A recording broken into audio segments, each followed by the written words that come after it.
Bonjour à tous, bienvenue pour cette nouvelle vidéo Warcry sur la chaîne et on va faire une nouvelle analyse de bande.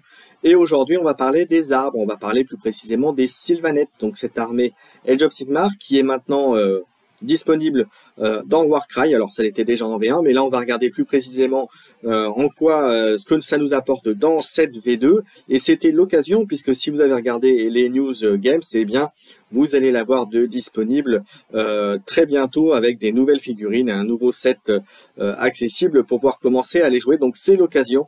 Voilà, même si vous n'êtes pas forcément Age of Sigmar, ben vous l'êtes peut-être sur Warcry. Alors c'est l'occasion de s'y mettre. On va regarder tout ça dans le détail. On va faire comme d'habitude. On va commencer par regarder les aptitudes de la bande, ensuite on va regarder les différentes unités, ce qu'il y a de bien, ce qu'il y a de moins bien. Alors, je vais vous donner mon avis là-dessus, alors c'est un avis bien sûr personnel. Ensuite on va parler des héros, on va regarder leurs aptitudes, puis bien sûr les différents héros, pour voir ce qu'ils peuvent vous apporter, s'ils sont bien, pas bien, etc. Et enfin on terminera avec une constitution de bande. Alors c'est tel que moi je la verrai constituée, hein, bien entendu, parmi tant de possibilités de constitution de bande, parmi tant d'autres, donc ce n'est qu'une parmi d'autres, hein, comme je disais. Donc vous verrez, voilà, donc c'est l'occasion de se mettre aux Sylvanettes, et c'est pour ça que je vous propose de faire cette vidéo d'analyse de bande. Et puis je terminerai bien sûr par parler de notre partenaire, Marxirev, qui vous permet, lorsque vous créez, ou vous avez créé un compte chez eux, si vous vous dites que vous venez de la part de la chaîne, vous aurez en plus 10% sur vos achats hors précommande, mais en tout cas pour tout le reste, vous avez 10%, donc ça comprend aussi, ça comprend bien sûr les produits Warcry, mais aussi tous les autres que vous avez accessibles sur la boutique Marxirev. Voilà, donc merci à lui, et d'ailleurs j'aurai des petites choses à vous annoncer, voilà, dans les prochains Warcry Corvus. Donc au moment où cette vidéo sera mise en ligne, il aura eu lieu, le Warcry Corvus de ce mois-ci aura eu lieu, mais sachez qu'il y a plein de choses qui se préparent avec Marxirev et sur la chaîne, donc soyez attentifs et puis mettez-vous à Warcry surtout. Voilà, allez, je vous propose qu'on passe le petit générique et puis qu'on attaque les Sylvanettes directement. Allez, c'est parti.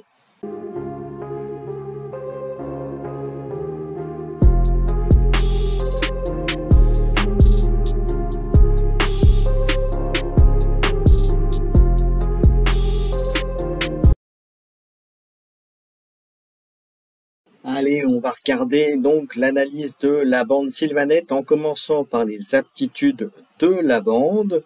Et donc, on va voir tout de suite ce qu'il y a d'intéressant là-dedans. Alors, vous voyez que la première chose, c'est la réaction. Donc, on va regarder la colonne de gauche, puisque ce qui nous concerne pour les unités, on verra celle des héros un peu plus tard dans la vidéo.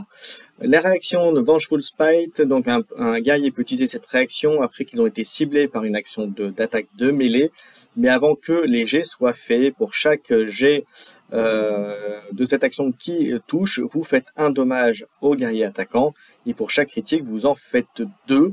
Alors c'est plutôt pas mal. Alors, on rappelle que la réaction, c'est 2 dés utilisés parmi les 6 voire 7 que vous avez, voire plus, bien sûr, si on avance dans les tours, que vous utilisez pour le faire. Vous sacrifiez aussi une des actions de votre guerrier pour faire de votre figurine pour faire cette réaction. Mais ça peut être pas mal à utiliser quand même, vu que c'est 1 voire 2 dommages, à utiliser quand même lorsque vous avez quand même plusieurs dés de lancer, au moins, à mon sens, plutôt 3-4 dés pour rentabiliser la réaction, sinon ça ne vaut pas le coup. Et bien entendu, si la touche c'est du 3+, pas forcément intéressant. En revanche, ça l'est beaucoup plus si vous savez qu'il y a de grandes chances que votre figurine se fasse éliminer avant ses actions, auquel cas vous utilisez la réaction, voilà, quitte à la perdre, autant qu'elle fasse un peu de dommage avant d'être éliminée. On passe ensuite à la deuxième capacité, donc la capacité classique accessible à tous les Sylvanettes, qui est un double from the Spirit Tongue, donc piocher dans l'esprit de la musique. Voilà, on enlève un nombre de points de dommage équivalent à ce guerrier à la valeur de cette aptitude. Donc pour un double, c'est plutôt pas mal, parce que voilà, si vous savez pas trop quoi faire avec une figurine, elle a été blessée, eh bien vous pouvez utiliser cette capacité et la soigner. Alors même si c'est maximum 6, eh bien c'est quand même 6 de récupérer, et ça peut enlever une voire 2 attaques, 2 touches des unités de votre adversaire. Donc c'est plutôt intéressant. Ensuite on passe à un autre double, Larval Shafts. on ajoute la moitié de la valeur de cette aptitude arrondie au supérieur à la caractéristique de force de l'attaque de missiles, donc à distance, faite par ce guerrier. Alors, encore une fois, ça peut être intéressant parce que c'est qu'un double. Maintenant, ça peut ajouter 3 à la force, donc ça veut dire pas au nombre d'attaques, à la force de la cible. Alors ça permet de toucher plus facilement. Maintenant, c'est pas ce qui va faire plus de dommages, c'est pas ce qui va permettre d'avoir un critique. Donc voilà, je suis pas fan de ce type d'aptitude en soi, puisque ça ne change pas finalement le lancer de dés plus que ça, à part le fait d'augmenter la probabilité de toucher. Ensuite, on passe au double Shrieking Terror, donc le hurlement de terreur. Vous ciblez une figurine guerrier ennemi qui est à un nombre de distance égal à la maximum égal à, enfin qui doit être à l'intérieur de la valeur de cette aptitude, et on lance un dé, donc ça veut dire à une distance de 6, donc à l'intérieur des 6, hein, c'est bien précisé. Donc il faut que l'intégralité de la figurine de votre adversaire soit dans les 6, c'est ça surtout que ça veut dire. Et donc vous lancez un dé, et sur un 3+, jusqu'à la fin de ce round de bataille, ce guerrier ne peut pas faire d'action de mouvement ou de désengagement. Donc ça peut être très bien, c'est un double, mais c'est quand même très situationnel comme capacité. Maintenant, à voir, voilà. Vous l'aurez probablement l'utilité en cours de partie. Ensuite, on passe à un triple en Rapture Song. Donc, ça fait la chose suivante, c'est quand vous êtes... quand un guerrier ennemi est visible à un nombre de pouces équivalent à la valeur de cette habilité. Donc là encore on parle de within, donc à l'intérieur, donc vraiment à l'intérieur des 6 pouces. Donc là encore, ça veut dire que la figurine est intégralement, et là j'insiste bien parce que sinon c'est justement le mot within qui vous dit donc à l'intérieur des 6 pouces, donc c'est important parce qu'il y a d'autres capacités qui disent il faut que ce soit juste à portée, etc. Là il faut que ce soit vraiment à l'intérieur des 6 pouces, et donc ça fait jusqu'à la fin de ce round de bataille. Vous ajoutez un à la caractéristique d'attaque des actions d'attaque faites par les guerriers Sylvanette, et qui ont à la fois l'icône Sylvanette et l'icône Scout, donc l'espèce de comment dirais-je, d'horloge avec la flèche qui dépasse, qui cible ce guerrier. Alors ça peut être très fort, très situationnel, mais ça a un rayon d'action de 6 pouces avec la contrainte, comme j'ai dit, c'est qu'il faut que vraiment l'intégralité du guerrier soit dedans, donc pas forcément juste toucher, mais bien intégralement le socle de votre figurine ennemie doit être à l'intérieur. Donc très situationnel, peut être très intéressant parce que ça rajoute une attaque, mais là encore, faites-le si vous avez un potentiel de une addition complémentaire, au moins 2 figurines alliées soit ciblées et puissent faire ces actions d'attaque derrière. Alors, sachant que ça veut dire que voilà, ça veut dire aussi que si vous ciblez une figurine ennemie, si vous avez un guerrier Sylvanette qui arrive sur cette figurine, comme la figurine ennemie est à l'arrière des 6 pouces, le guerrier qui serait au départ à l'extérieur de cette bulle rentre tout le guerrier ennemi ou la figurine ennemie qui est intégralement dans la bulle, et ça lui donne une attaque supplémentaire, donc c'est quand même pas rien, à condition bien entendu d'avoir l'icône Sylvanette. C'est normal, vous l'aurez puisque vous jouez des Sylvanettes, mais surtout l'icône Scout dedans. Donc voilà, intéressant. Maintenant c'est un triple, donc c'est un peu cher, très situationnel là encore. Ensuite on passe au triple Walk the Spirit Path, donc marcher dans le chemin des esprits. On enlève ce guerrier du champ de bataille et on peut le mettre n'importe où dans le champ de bataille, sur le sol, hein, donc pas sur des éléments de décor, à plus de 5 de chaque guerrier ennemi. Alors là c'est un triple qui est une aptitude qui est très forte. Donc un triple qui est très utile, notamment lorsqu'on a besoin de se repositionner, d'aller d'aller sur un guerrier adverse qui aurait porté un trésor et qui serait en train de s'enfuir. Et voilà, bah boum, vous le mettez, même si vous le mettez à 5 pouces, bah ça veut dire que vous apportez la menace à proximité. Voilà, donc ça peut permettre de repositionner un guerrier très vite. Bien entendu, un guerrier qui peut faire la différence. Donc prenez pas une figurine qui lui reste, ou sur laquelle il lui reste un point de vie. Voilà, vous allez faire ça, boum, vous allez repositionner. Et votre adversaire, bah, hop, il va lui rentrer dedans derrière, il va faire, entre guillemets, une charge, il va bouger sur la figurine, il va le tuer, donc ça servira à rien. Donc faites-le judicieusement, là encore. Ensuite, on va terminer avec le quad, Trimming with Life. Un guerrier peut utiliser uniquement cette capacité si un guerrier ennemi a été mis à terre, donc a été mis KO, par une action d'attaque à cette activation, et il peut enlever jusqu'à 10 points de dommage qui lui est alloué. Donc là encore, situationnel, c'est un quad, mais récupérer 10, c'est quand même très fort. Donc là encore, faites-le sur une figurine qui en vaut le détour, comme on dit. Allez, on enchaîne avec l'analyse des unités. Donc après avoir vu les aptitudes, on va regarder ce qu'ils ont de disponible. Alors on peut voir que on va commencer déjà par la Dryade. On va pas parler de la branche NAF, puisqu'on l'abordera tout à l'heure avec les héros. Donc la Dryade est une unité à 70 points, donc très peu coûteuse, mais qui se déplace très bien, puisque 5 de déplacement, 3 d'armure, 10 points de vie. Elle tape au corps à corps avec 4D, force 3, un train très classique, mais par contre ce qui la rend très forte, c'est qu'elle a accès à l'icône de capacité. Vous voyez, comme on disait tout à l'heure, l'icône d'horloge avec la flèche qui dépasse. Donc en l'occurrence, qui peut faire la bulle pour booster les unités scouts. Donc ça peut être intéressant si vous mettez une bande qui soit en accord avec ça. Ensuite, on va de l'autre côté, on va partir à gauche, en bas, le Kurnot Hunter avec la faux Kurnot, donc pour 185 points. Donc là, on monte en gamme, on monte en puissance. 4 de déplacement, 4 d'armure, 28 points de vie, donc des bons points de vie, un déplacement plus que correct. Et puis ça peut taper à 2, donc encore une fois, si vous avez regardé mes précédentes vidéos sur les analyses de bande, et ben taper à 2, c'est un avantage quand même intéressant.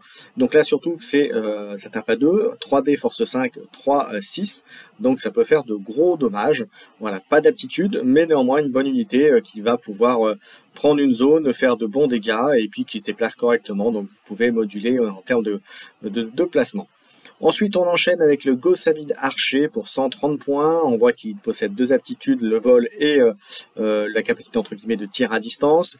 Il se déplace à 10, donc de très bons déplacements, 3 d'armure, 10 points de vie, très faible en points de vie et en armure, mais c'est pas là où l'intérêt la figurine est intéressante, c'est surtout le fait qu'elle peut tirer à distance à 3-10, 2D force 3, 1-4. 1 à 4 pour les dommages, 4 étant critique, et au corps à corps 2 des forces 3, 1, 2. Alors là, pour le coup, vous voyez, par rapport au prix, elle tire à distance, certes, mais c'est que 2D, donc elle va pas faire très mal, et au corps à corps, c'est pareil. Elle va taper 2D, force 3, 1, 2, elle va quasiment rien faire. Donc là, pour le coup, pour moi, c'est une figurine pour 130 points qui ne vaut pas le coup, au regard des capacités. Alors oui, elle est polyvalente, parce qu'elle peut faire du corps à corps, et elle peut faire surtout de la distance et du déplacement. Mais au-delà de ça, ça va pas être une unité qui va vraiment tenir le choc. Donc, à mon sens, elle ne vaut pas le coup en soi.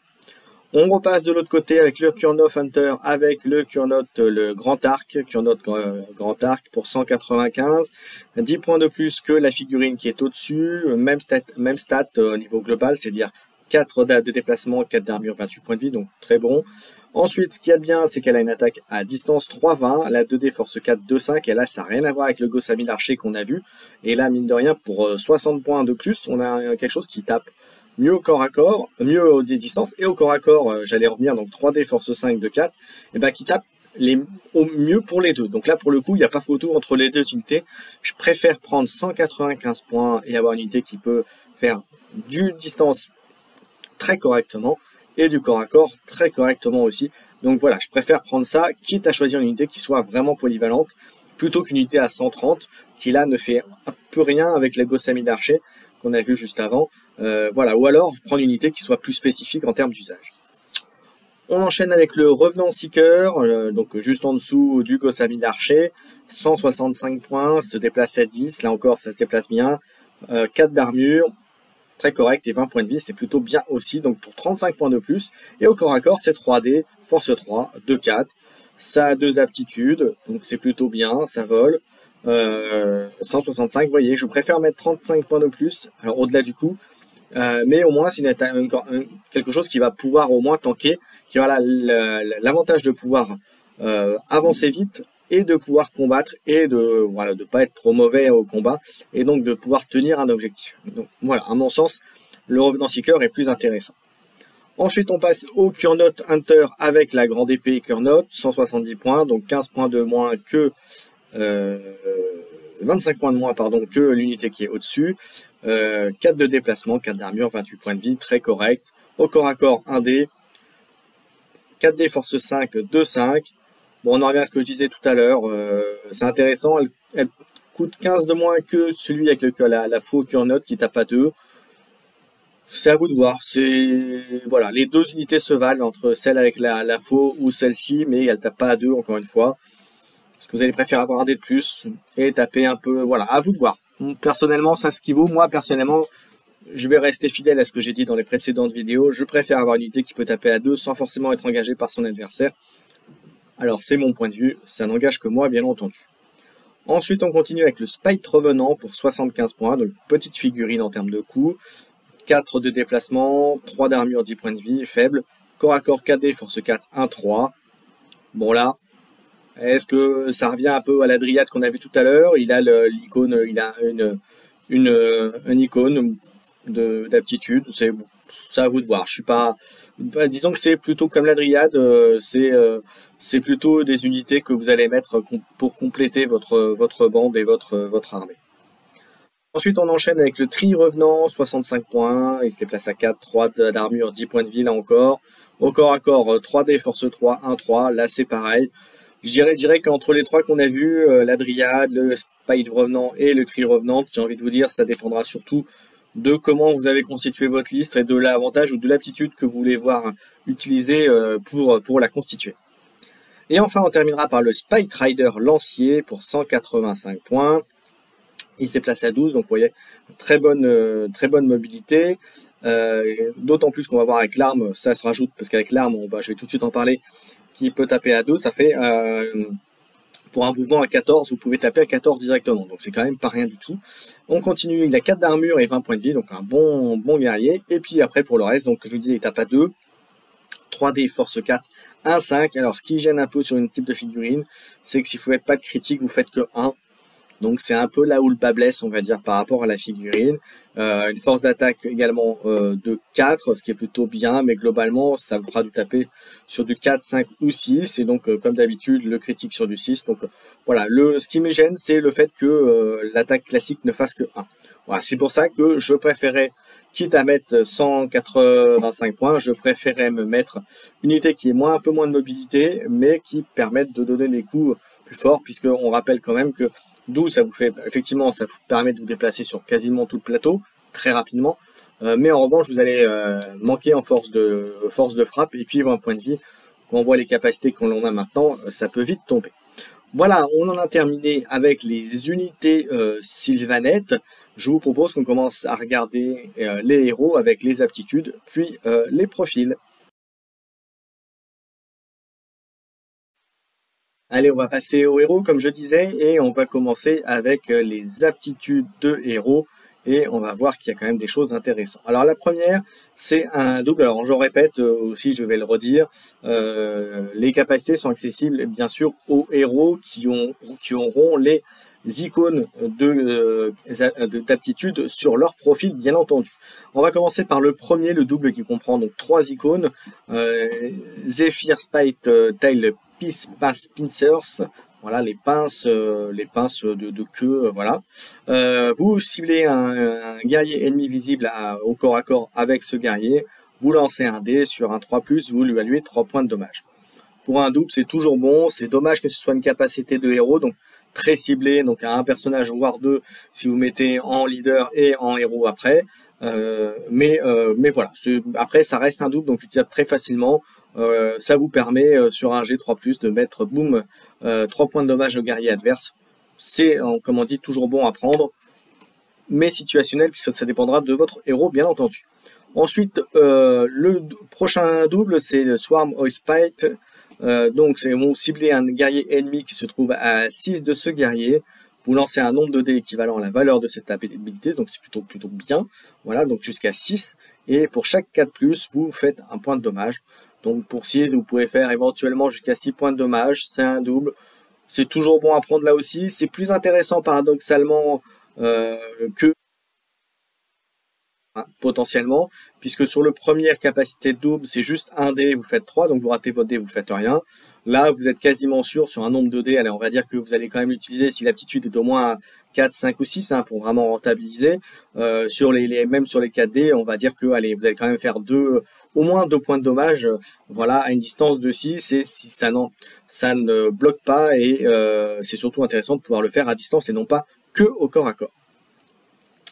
Ensuite, un triple, le Blessing of the Forest, la bénédiction de la forêt, vous enlevez jusqu'à 3 points de dommage alloués à chaque guerrier qui se trouve à 6 de celui-ci. Donc on lance le D3 pour chacun. Alors ça peut être très fort, très situationnel, mais très fort, parce que même si ça enlève que des 3 dommages, ça peut vous permettre effectivement d'éviter une attaque d'un ennemi.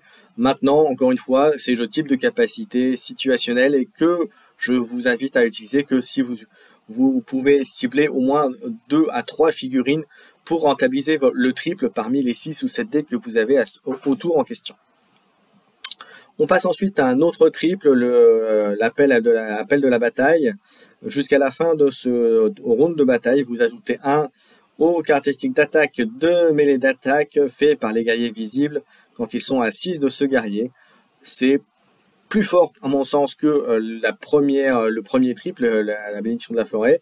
Bien entendu, il faut que vous ayez une unité qui tape bien, et là encore situationnel, dans le sens où pour utiliser le triple et pour vraiment valider le triple, que ça puisse toucher au moins 2 voire 3 figurines minimum pour rentabiliser le triple, pour que ce soit intéressant pour votre bande et pour la bataille.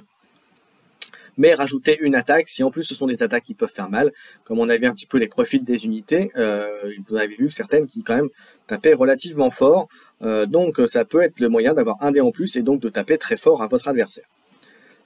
Et enfin on termine avec la dernière capacité de héros, le quad, l'envoyé de l'Everqueen, de la l'Everqueen, voilà, tout simplement.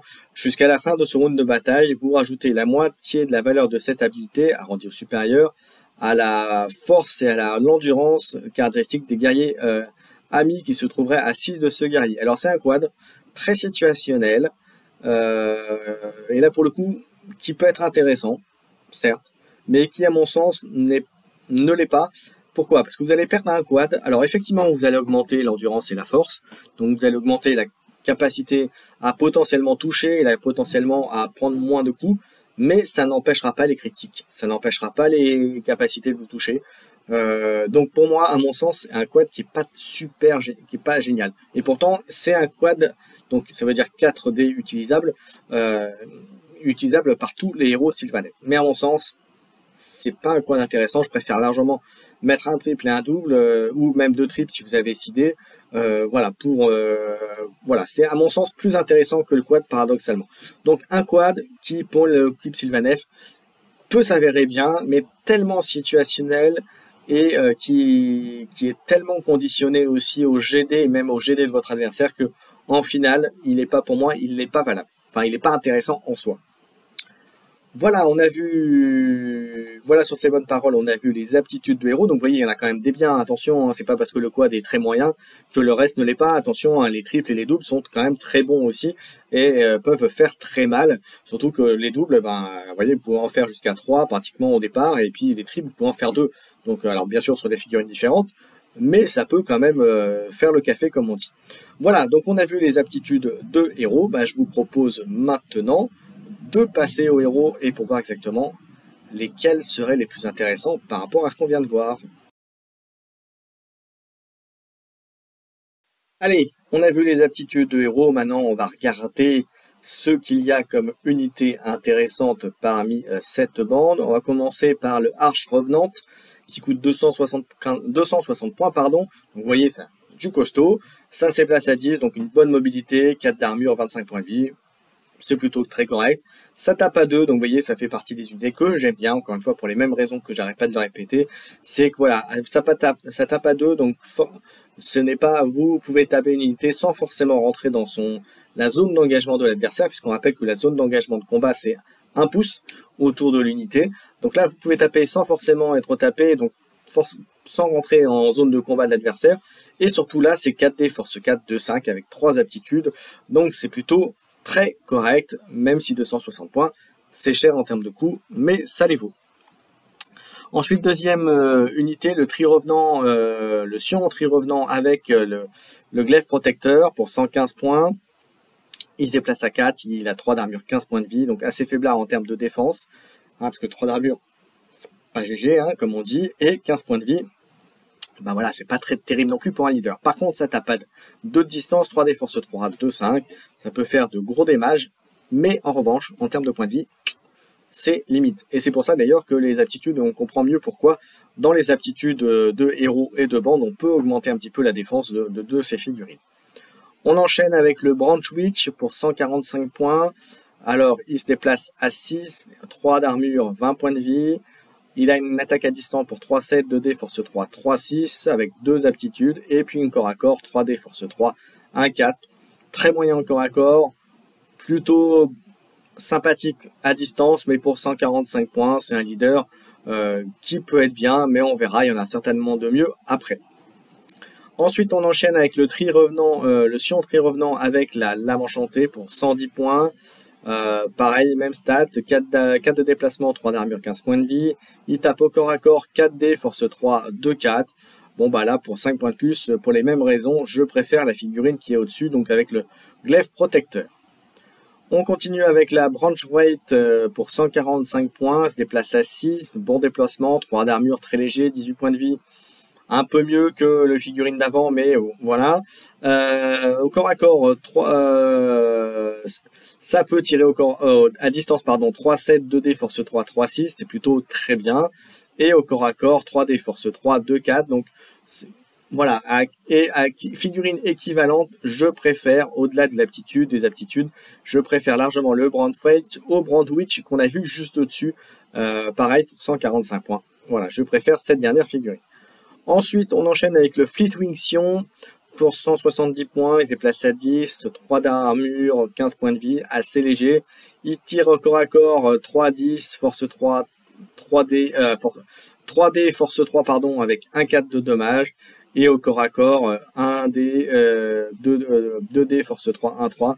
Là encore, pour 170 points, je préfère largement mettre une figurine à 145 et qui globalement... notamment le Branch Weight qu'on a vu juste avant à 145 points, il est 10 fois mieux. Alors oui, vous allez me dire, il a 4 de moins en déplacement, mais le Branch Weight a quand même 3 points de vie en plus, il se déplace à 6, donc 4 c'est pas si loin que ça, et puis quand même il a une attaque à distance à 3-7, donc mine de rien, voilà, 6 plus 7, vous pouvez quand même cibler à 13, donc ça fait quand même une bonne partie de la table de Warcry. Donc voilà, donc pour toutes ces raisons, voilà, le Fleetwing Sion, au même titre que ce qu'on avait vu dans les unités, à mon sens, c'est pas génial. Ensuite, on continue avec le Curnot Handmaster avec la faux Curnot, qui pour 245 points se déplace de 4 d'armure, 32 points de vie, donc un bon résistant, un bon gros tank, comme on dit. Il peut taper à 2, ce qui est très bien. 4D, force 5, 3, 6. Alors là, c'est un bon gros bourrin au corps à corps. Et là, pour le coup, c'est une figurine qui est, à mon sens, très intéressante. Même si elle n'a que l'icône de leader, elle reste, à mon sens, bien compétente pour ce qu'on lui demande. C'est-à-dire, en l'occurrence, là, ça va être taper et tenir les objectifs. Ou aller enchaîner et essayer d'éliminer les figurines ennemies. On continue avec le revenant Soul Warden pour 210 points, donc 35 points de moins que la figurine juste avant. Il se déplace à 10, 4 d'armure, 25 points de vie, 3 icônes d'aptitude, dont l'icône de leader. Elle tape au corps à corps, 4D, force 3, 2, 4. Bon, pour 210 points, c'est assez moyen en termes de stats. Là encore, si j'avais à choisir, je prendrais encore le Branch Weight, vous voyez, en termes de capacité. Me paraît plus intéressant comme ça, sur le papier en tout cas. On continue, puis bien sûr, tout ce que je vous dis, ça n'engage que moi, donc n'hésitez pas à dire en vidéo si vous êtes d'accord ou pas avec ce que je dis. Hein. Ça, encore une fois, ça n'engage que moi. Voilà. On continue avec le Curnot Huntmaster, avec le Curnot Greatsword. Pour 215 points, il tape au corps à corps, 5D, force 5, 2, 5. Donc c'est plutôt bien. En stats, c'est comme celui d'au-dessus. Donc c'est-à-dire 4 de déplacement, 4 d'armure, 32 points de vie. Donc une unité très correcte, mais comme je fais à chaque fois, je préfère avoir une unité qui tape à 2, ça me paraît plus intéressant, même si le coup est un peu plus fort. Mais ceci dit, pour 30 points de moins, est-ce qu'on n'irait pas quand même sur une unité qui est au corps à corps? C'est à vous de voir. À vous de voir. Là encore, c'est un choix personnel. Ensuite, le Shadestalker pour 140 points, il se déplace à 4, 3 d'armure, 15 points de vie. Au corps à corps 5D, force 4, 2, 4. Alors il peut être pas mal parce qu'il a quand même 5D, et puis pour 140 points, c'est pas très cher. Mais là encore, pour 5 points de plus, je vais encore me répéter, je préfère le Branch Weight largement. On continue avec le Kurnoth Huntmaster avec le grand arc Kurnoth pour 255 points. On continue dans la puissance des personnages. Il se déplace à 4, 4 d'armure, 32 points de vie. Il peut tirer à 3,20, donc là une très bonne portée. 3D, force 4, 2,5. Alors ça me paraît être un très bon leader. Alors même s'il a que l'icône d'aptitude de leader, hein, voilà. Et surtout au corps à corps, il a quand même 3D, force 5, 2, 4. Donc là, pour 10 points de plus par rapport au Kurnoth avec la faux, qu'on a vu le Kurnoth Huntmaster, qu'on a vu 2 figurines au-dessus, eh bien je vous dirais, je prendrais largement le Kurnoth Huntmaster parce qu'il est capable de bien taper au corps à corps, il est capable de bien tirer à distance. Donc à mon sens, il est largement plus intéressant. Voilà, même si ça coûte 10 de plus. On enchaîne avec le Spite Rider Sion pour 240 points. Il se déplace à 12, donc bonne mobilité, 4 d'armure, 25 points de vie, donc bonne armure. Il peut taper à 2 de distance pour 4D, force 4, 1, 5. 3 aptitudes, mais là encore, ce qui me gêne, c'est que la capacité classique, c'est un seul point. Alors oui, certes, il est intéressant si vous faites des critiques, mais auquel cas, pour 240 points, c'est quand même cher payé. Alors il a une mobilité, on va revenir aux mêmes choses que ce que je vous disais tout à l'heure. Il a une bonne mobilité, mais il tape comme pas grand chose. L'armure est pas super non plus. Voilà, pour 25, avec 25 points de vie, ça peut sauter facilement. Voilà, personnellement, pour 240 points, eh bien, je préfère mettre 15 de plus et taper sur la figurine qui est juste à gauche que celle-ci. Encore une fois, ce n'est que mon avis personnel. Et puis, j'ai dit tout à l'heure, on va terminer avec le dernier leader, la Branch Nymph, pour 140 points. Elle se déplace à 5, 3 d'armure, 15 points de vie, et 4 attaques, force 4, 2, 4, juste au corps à corps. Donc, avec 2 icônes, voilà, c'est très moyen. Ça peut être un deuxième héros, éventuellement, à compléter, mais voilà, c'est pas... Mais c'est quand même 4D, c'est quand même 2-4, donc globalement, ça peut faire de bons dégâts au corps à corps. Mais pour une figurine leader, on va dire, ça me paraît très léger. Voilà, on a vu toutes les figurines de héros, mais on a vu aussi les unités. Il est temps pour moi de vous proposer la bande et la constitution de cette bande, justement. Allez, donc après avoir vu les différentes unités, les différents héros et leurs aptitudes, il est temps de vous proposer la liste Sylvaneth. Alors, bien entendu, c'est une liste pure Sylvaneth. Il y a toujours la possibilité de faire autre chose. Il y a aussi la possibilité de rajouter des alliés hors Sylvaneth. Mais là, c'est une liste pure Sylvaneth qui va se composer de 7 figurines avec comme grand leader héros le Arch Revenant à 260 points, donc un bon combattant. Associé à lui, il y aura un autre héros, le Kurnoth Huntmaster avec le grand arc Kurnoth. Donc un bon tireur pour 255 points. Parmi les troupes classiques, on va dire, on a le Kurnoth Hunter avec pareil un Greatbow à 195 points qui sera là. Donc vous avez compris, les 2 Kurnoth chasseurs vont être là pour tirer à distance et pour faire le plus mal possible. Ils seront associés avec 2 Spite Revenants. Donc pour 150 points les deux, les Spite Revenants vont être là plutôt pour essayer d'engluer, de ralentir les adversaires pour permettre aux autres de faire le reste. Et ils seront complétés pour compléter la bande 2 Dryades qui seront là. Donc l'intérêt c'est d'essayer de mettre les 2 Dryades, ou en tout cas pas trop loin pour qu'elles puissent bénéficier de leurs bonus respectifs. Voilà, puisque ce sont des scouts. Mais vous allez voir, il y a moitié avec cette liste. Donc 7 figurines, 3 grosses figurines avec l'arche revenant et les 2 Kurnoth, et puis 4 figurines beaucoup plus petites qui sont là pour un peu, on va dire, soit pour créer les brèches, pour bloquer, pour ralentir l'adversaire, pour faire un peu ce que peuvent pas faire les 3 autres. Mais en tout cas, voilà, une liste à 7 figurines. Dites-moi ce que vous en pensez. C'est en tout cas celle que je vous propose pour les Sylvaneth. J'espère que ça vous plaira.